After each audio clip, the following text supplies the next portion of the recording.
Henry, I want to thank you enormously for your speech then, but also for your contribution to strategy as practice as a particular group, but also the whole management discipline. You pop up, as that slide seems to allow, everywhere in our discipline. And what I want to do is talk about how that happens.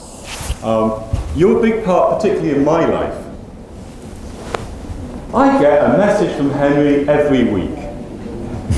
You should try Henry's twog, which is a combination of a tweet and a blog. It is full of provocative thoughts. I think Henry has already referred to some of them. This is the latest one. You can find it very easily if you look on the web. Try Henry's twog. I get that every week. Every year I get to teach. I spend 2 weeks teaching material to our first year general management students. Out of an 8-week course, you account for 25%, Henry. Every year. I love it. So we talk about emergent strategy in week 4, and we talk about what do managers really do in week 6. All our 18 and 19-year-olds get this. Okay, I'm afraid we may be doing teaching rather than experience, but that's the notion, that's the nature of it. So you're part of my teaching.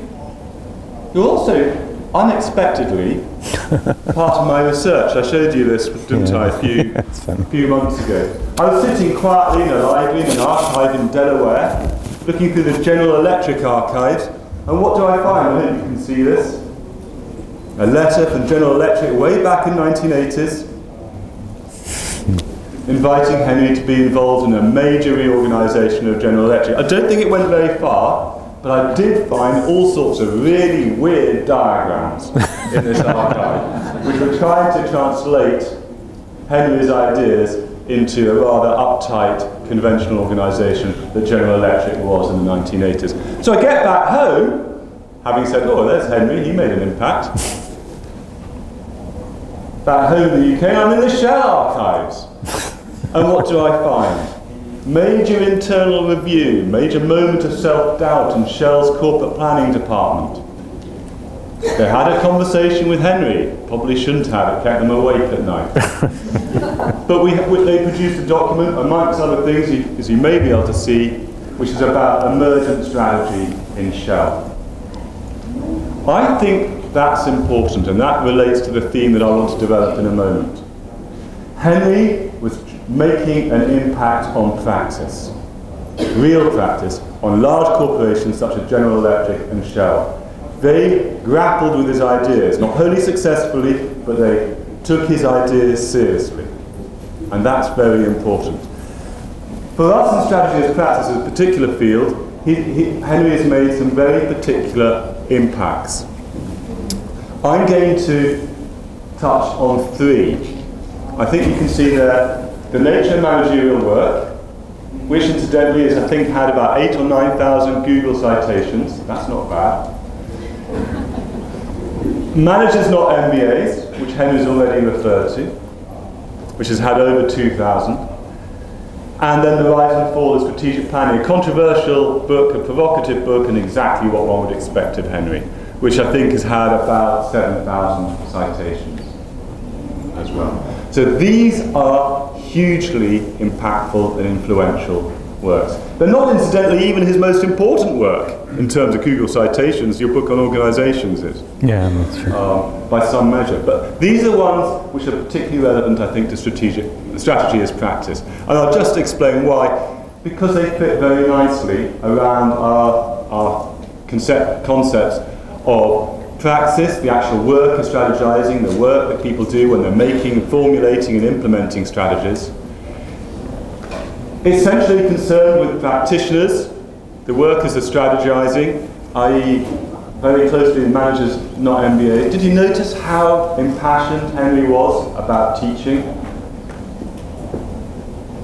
Okay, so it fits around that, and also fits, the rise and fall of strategic planning fits with our interest in the strategy as practice field on the tools of strategy. We conceive of tools very widely, from discourse to material artifacts, but particularly here to the tools of strategic planning, as in the concepts and analytical techniques that most of us teach.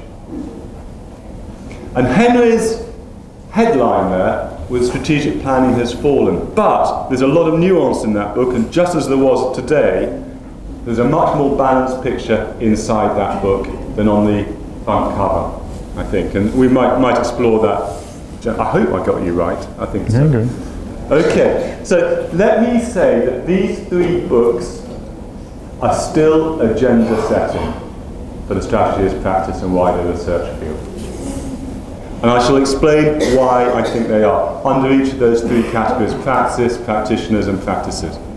Okay, the nature of managerial work is the oldest of those pieces, but has some consistent themes which we heard today. Already, Henry was developing the notion that there is no science of managerial work. He is already challenging the notion of managers being planners. But I think for us as strategy as practice researchers, who've done a lot of work, a lot of research, studying closely ethnographically, video ethnography, conversation analysis, and many techniques getting very close to what managers do when they strategize, what Henry did was exactly that. He provided detailed accounts of what managers do, very lively vignettes, particularly in the appendix. But what he did there, which I think is intriguing and offers a lesson and opportunity still for us in strategy as practice, is he transformed a lot of that qualitative data, rich qualitative data, into quantitative metrics. And I think that's intriguing and useful. It's something that strategy as practice as a field could do more of. I just, Satirius, I give you a name check there. There are plenty of studies in strategy as practice who are doing that, but we could do more. In other words, in terms of agenda setting, I think Henry offered us a model of research way back in the 1970s, which we could exploit still further, transforming qualitative work into quantitative measures. Okay? In terms of managers, not MBAs, this is a passion for Henry, as you can see. Again, management, not a science. Management is a practice. Intriguing. Foreshadowing some of what we said, and of course a little bit of a dig about Michael Porter there as well. So, Henry raises this key question which is involved in his teaching and what he was talking about. How do people become strategic thinkers? Don't you think that's something that, given that we spend a lot of our time teaching strategy, we should be researching the question, how do people learn to become strategic thinkers? Yes, I'm sure, Henry, there is some balance of experience and evidence. But what and how do you acquire those things? We don't really know, even though we make our living, many of us, through pretending to teach strategic thinking. We should do more to research our own practice, and that is teaching strategy. How do people learn to become strategic thinkers? There's some work again in the strategy practice field. I mentioned Linda Rouleau, who doesn't live so far away from where Henry is, and Julia Ballaghan have done some work on discursive and strategic competence, and there are many others. But there's more to be done. My final thing is the rise and fall of strategic planning. Again, I think that book has implications for strategy as practice as a field. It's a much more subtle and rewarding story than on the headline. Yeah? There's a lot to be discovered in that book, and those of you who want to go back to it, I really encourage you to dig deep. There are two things which intrigue me there. He talks about his book as a history of sorts. It's a history of managerial practice. And he also identifies strategic planning as a particularly American practice.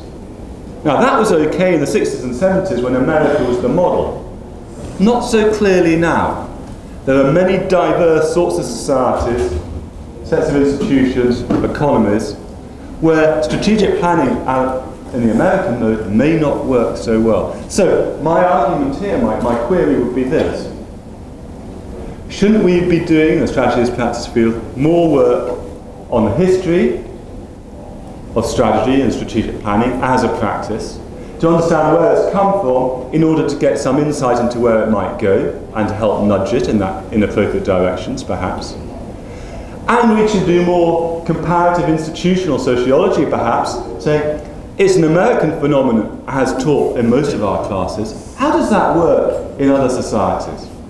We should be doing some comparative institutional social research on how strategies of practice translates into different institutional contexts. Okay, I've done a little bit of work in that direction.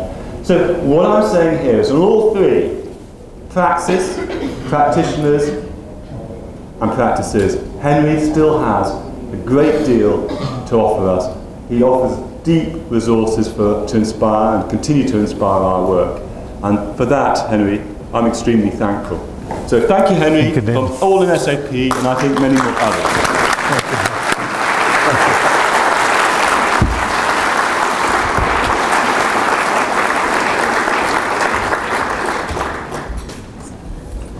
Okay. Oh, now, I've got a few questions from Jane, and thank you from the audience. There's been a bit of a selection, but we're going to ask, I'm going to read out a few questions. If you want to identify yourself, please do. So Paul Thambar, where are you? Hi, Paul. Your questions first, and I'm going to read it out, and Henry might want to respond to it. I'll give Henry the question himself. And how are we going to manage this? You're going to have to get very close to me, aren't you? Yeah, not a problem. Where's the... Mike. Okay. After over 30 years of thought on strategy emergence, Paul asks, do you think we know much about the concept, much more about the concept, since your initial paper in 1978? Do we know more about strategy emergence now than in 1978? Yeah. That's the question. You know what, let's put this on the thing, yes, and then we'll just hold it. I guess it depends who we are. I know a lot more. Whether I've conveyed it, I don't know. But I think, for example, the 2007 book on tracking strategies and publishing, I think, 10 or 11 studies we had done tracking strategies. And then there's a final chapter on trying to put it all together and understand it. I think that kind of represents some overall understanding. The paper I did with Jim called Up Strategies Deliberate and Emergent, which was kind of partway through all this. I think it goes through a lot of nuances about to what extent, you know, what happens when let's take our programs, the IMPM program at McGill. That was a deliberate strategy for ourselves doing it, but an emergent strategy for McGill, because nobody at McGill knew what the heck we were doing. But that's the way professional organizations work. You know, hospitals and people champion particular projects. They're very deliberate about what they're championing, but the institution doesn't have a clue what's going on, except maybe throwing some funds towards it or whatever. So that's an example of deliberate and emergent at the same time, and so on. So we got into all those kinds of issues. Yep. So we do know more. Paul, happy? Good. Okay. I have got now my next question. Is from someone who's anonymous and refers to Nain. Am I getting the right name right? Okay. Recently, Nain, 2013, because we're scholars here, wrote a book proclaiming the end of power. Since your seminal work on power, I wonder if you would share your thoughts on how our conceptualizations of power have and are changing, and what you believe are the most promising and fruitful avenues for future research on power. So, what do we think about the end of power and where's it going? Yeah, I haven't read the book, so I can't comment on that. So I'm not sure. Do you know the book? No. Yeah, so I don't know what the theme is. I think the exercise of power is changing. Changing dramatically.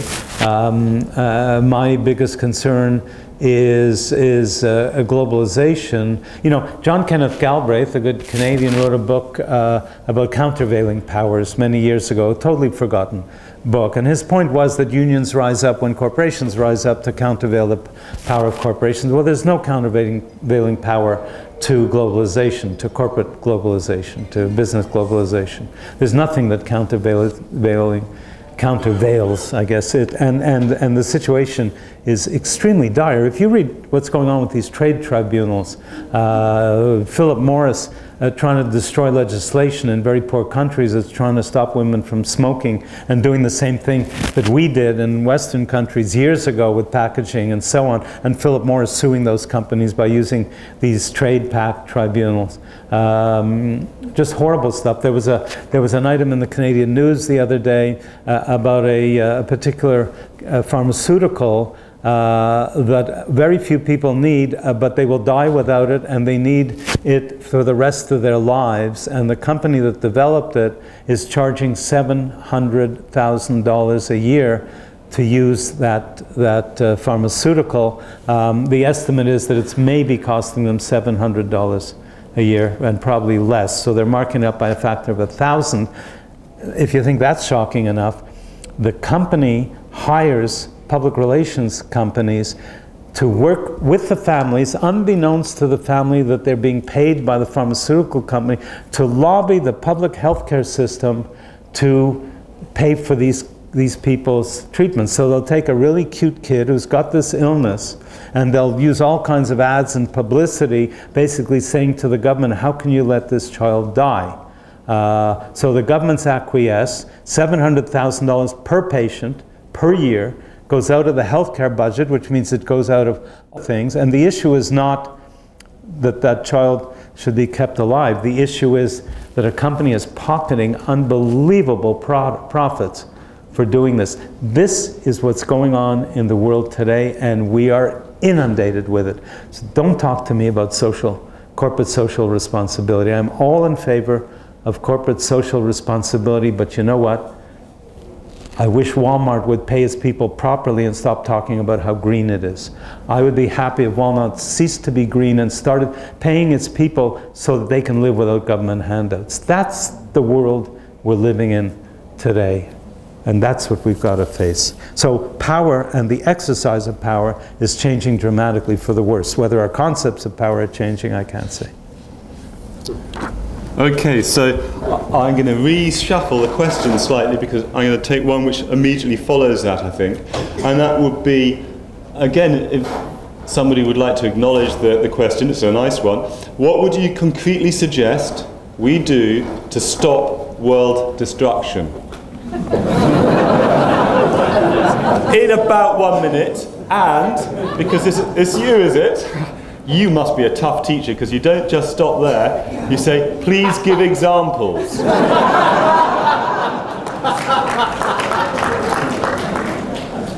And this is 25 words or less, I assume. It's a tweet. Actually, that's the question that I'm addressing above all right now. And I have a lot to say about that, more than we have time, but please read the book. Although thoughts are going well beyond the book. I think there is enormous amount of destruction. I think it has to be stopped. And let me tell you 3 things that won't stop it. Companies won't stop it. Corporate social responsibility, as I said, I applaud it.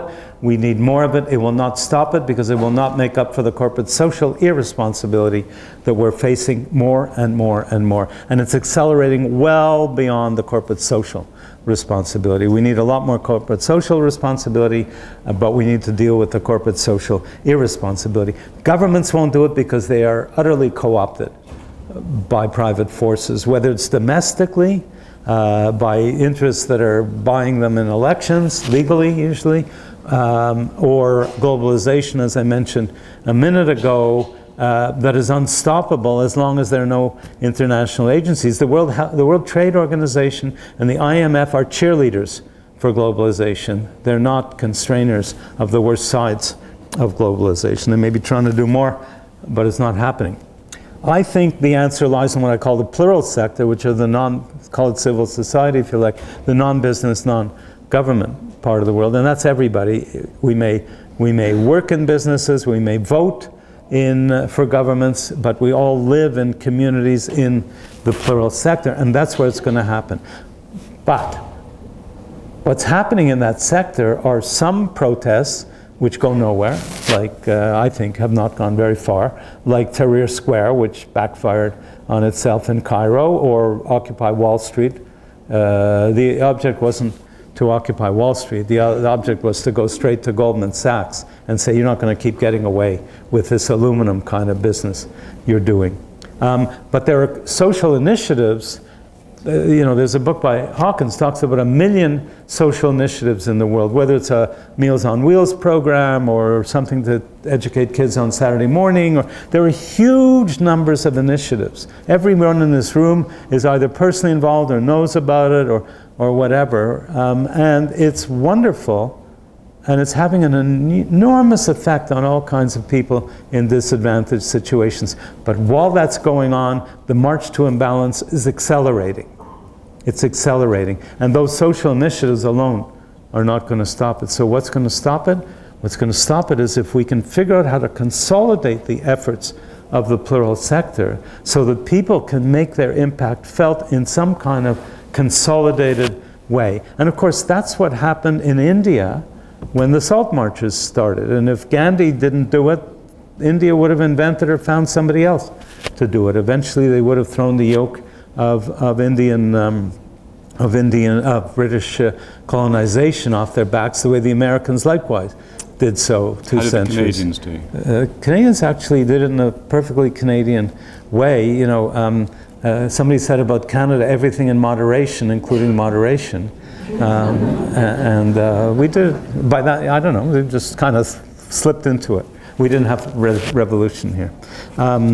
What happened in Eastern Europe is an example where people got simply fed up and eventually the whole thing collapsed under its own weight. The private sector has a great capability in consolidating its efforts when it wants something, so that companies that compete with each other get together in their chambers of commerce to lower, to fight for lower taxes or whatever. They know how to get their collective act together. The plural sector does not know how to get its collective act together, and until it does, we're not going to stop this. So to me, that's thing. Adar Sharma and I had dinner last night and talking about precisely that. He called it connecting the dots. How do we connect the dots? And I sort of added, connected the dots to challenge the blocks. In other words, connect the dots of civil society, plural sector, to challenge the blocks that are taking this world out of balance. Thank you very much, Henry. Maybe to make a false distinction, there's one more political one, or semi-political one, and we'll get back to the inverted commas more academic. There's a very short one here. Who's going to acknowledge this one? Would you have let the banks fail in 2007-8? That's it. I'm not a banker or an economist. And it wasn't up to me to let them fail or not let them fail. I think a bit of an answer to that is what happened in Canada. We didn't let the banks get away with all the changes that have caused the banks to fail. So that's part of it. I also believe that the collar you wear, blue or white, should not determine your susceptibility to going to jail. If you're going to commit a crime, wear a white collar. If you steal somebody's television set, they'll throw you in jail. But if you do all kinds of shenanigans that are destroying lives left and right, like marking up a pharmaceutical product so that people have to die for want of it, or else you're robbing the healthcare budgets to get obscene prices, because you know what the problem with the pharmaceutical industry is? I mean, I could go on many problems, but one of the main ones is, reframe it. A patent is a monopoly. A patent is a monopoly for 17 years or whatever, however you can get it. And when did we ever let monopolists price the way they like? In the older days, when did we let hydro company or electric companies price the way they like when they had monopolies? When did we let phone companies that used to have monopolies price? We regulated it. It's criminal. We don't regulate pharmaceutical pricing. And they want return from their investment. But have a good look at the research in the pharmaceutical industry. A lot of it is being bought from smaller companies. A lot of it is based on upstream research findings that they show no credit or almost no credit for. I did an article you can find called Patent Nonsense about that in the Canadian Medical Association Journal. You can find it on my website under articles. So I'm not sure I forget what the question was. Would you have let the banks fail? I would have tried to stop it before it happened, and I would throw people in jail, not because their banks failed, but wherever there were shenanigans, where there was this kind of corruption that caused the banks to fail. Okay, thank you very much, Henry. There's a couple more questions here which touch on teaching and then lead us back into research. So the first question on teaching, which you obviously regard as very important, and it's a dilemma I face too, because I teach undergraduates. Given the importance of experience, how do you teach how do you teach experience, or the implications of experience, in our undergraduate classes, where students lack hands-on work experience? Who claims that question? At the back. Yeah, okay. It's interesting. That's a wonderful question, mostly because I've been forced to think about it. I'll tell you a little story about that. We do all these things in our programs. The ones I've been talking about are for mid-career executives. They vary from the 30s, average age 40s. We've had a head of a medical service in the mid-60s doing the program. And so these people have a lot of experience. And one of the things I say to the class is, you know, there's over a half a millennium of managerial experience in this classroom. And that is, you know, one hell of a lot of experience. And I say to them, you know, we should be paying you because we're learning so much from you.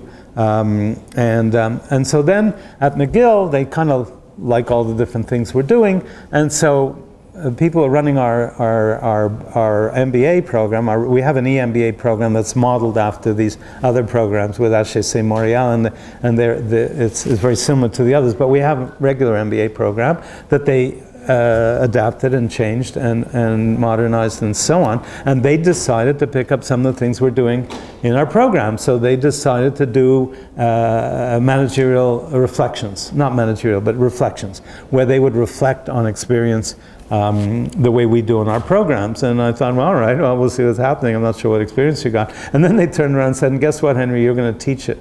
You're going to do it.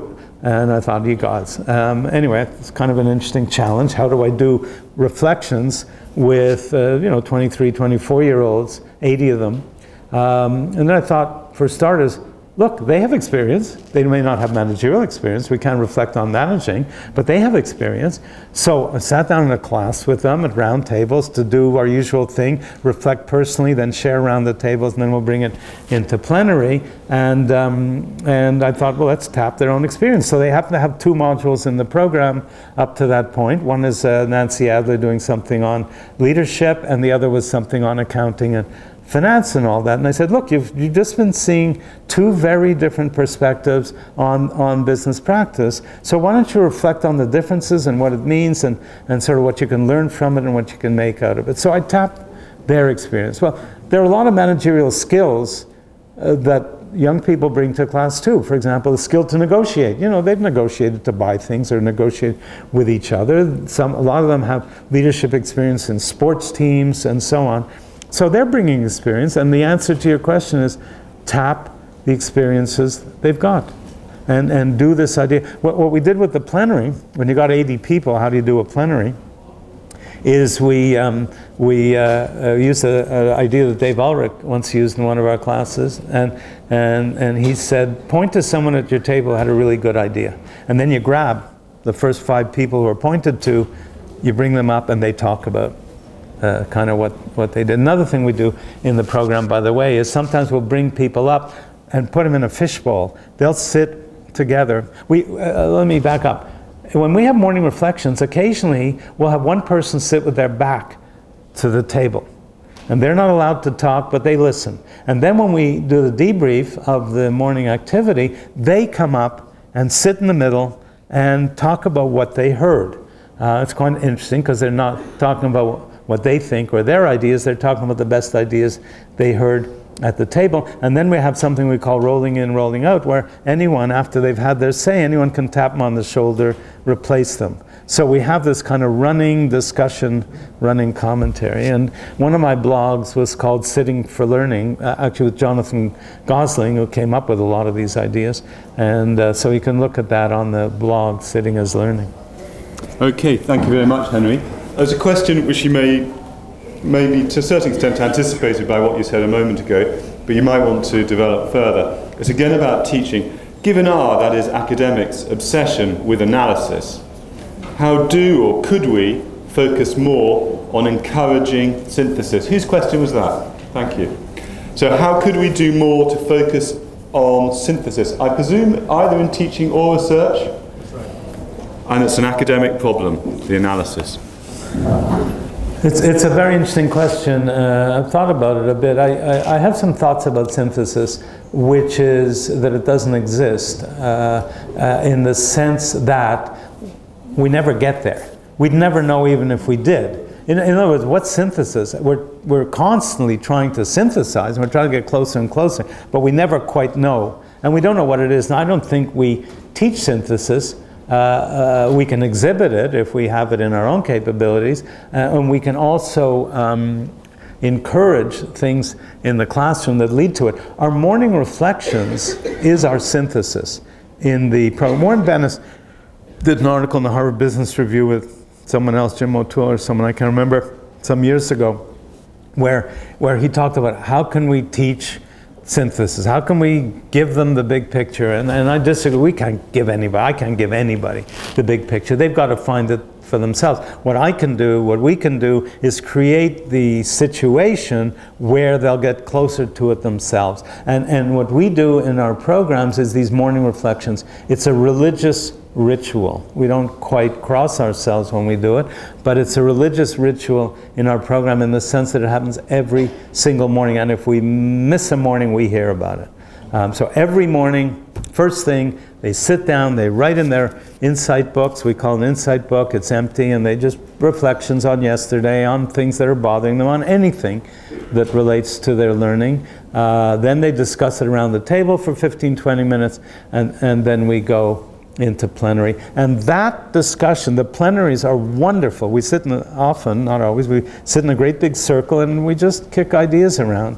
And that's the running commentary from beginning to end of 5 modules over 14 months. And that's where synthesis, I think, takes place, in their heads, because everybody's got to synthesize for him or herself. So a little story about the insight books. A woman from Lufthansa was in the program years ago and finished, and Lufthansa was sending new people on the program, and she met, the graduates met with the new people coming on the program, and she held up her insight book and she said, "This is the best management book I ever read." And I think that should be true of every manager. The best management book they ever read is the one they wrote themselves. We print that in the book now. Okay, that's a nice line, especially from someone who's written 17 books. There's 2 questions on the same card here. I'm going to take them separately. And the final question, I hope you'll be on the edge of your seats, is a really humdinger one. But first I'll ask, what is one aspect of strategy that practitioners still do not comprehend and practice? What do practitioners find hardest to get, I guess that means? Whose question is that? Yeah, in fact you're going to have another question as well. So, congratulations. Well, it's a bit too general for my blood, because anything we can think of, I mean, the answer is maybe there's some aspect we haven't thought about, but, so therefore it's on the list, but anything we can think about, I mean, we're not ahead of practice. Anything we can think about, some strategists have thought about, even though many haven't thought about it. So I don't want to quite answer the question the way it's asked, but more probably the way it's meant anyway, is more what's the worst of practice, or what's the part they don't get it. I think the part they don't get it is that strategic thinking is not something teachable. Strategic thinking, like synthesis, we can set up the conditions for people to think and that way.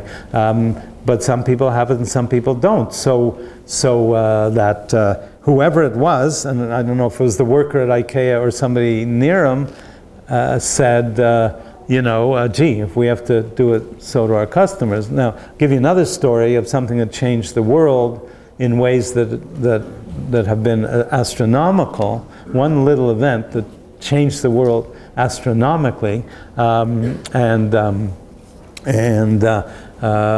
that was Fleming with the mold in his samples. But the interesting thing, when I probed into that story beyond the usual thing about, you know, if the mold killed the bacteria in the sample, why can't it kill the bacteria in the body? In fact, Fleming came back from vacation, looked at these samples, noticed that bacteria that mold had killed some of the bacteria, threw those samples away. He didn't see it, he threw those samples away. Then one of his colleagues or assistants said, didn't you, in a previous occasion, use that for some other discovery you made where you used that idea of the mold, having that kind of effect, but it didn't lead to penicillin the way this did, but something else. And Fleming said, yeah, you know, you're right. They took the samples out of the garbage. They took the samples out of the garbage, put it back, and the result was penicillin and antibiotics. Took years till it was available.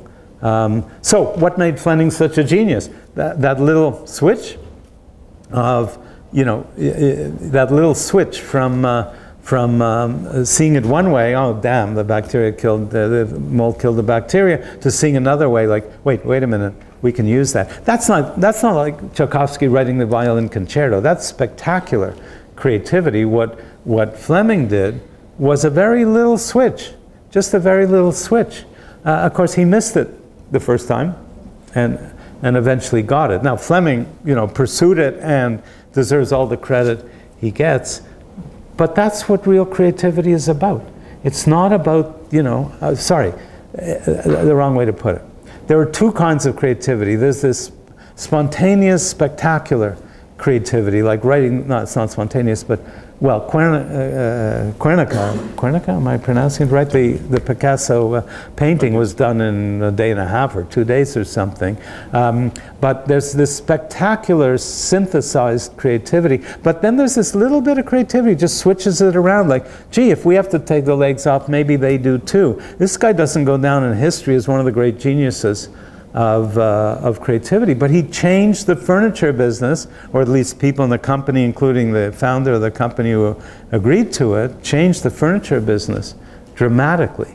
So it's kind of like those little switches, and that's what a lot of strategists miss, because they're not on the ground, they're not seeing people take legs off tables, they're not dealing with the samples, they're sitting in their offices and reading reports, and nobody ever got an idea from sitting in an office reading a report. I should overstate that, but you get your idea.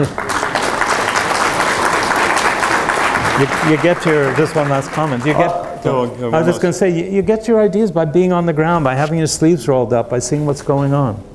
Henry, can I ask you to do one thing out of time? I would like to thank you very, very much for what you've done. I'm going to congratulate Jane for her excellent timekeeping, unlike ourselves up here. And thank Jane and Shasha for introducing the session today. I think it's been a delight and an education, dare I say, for us all. Thank you very much, Henry. Okay, I'm very delighted.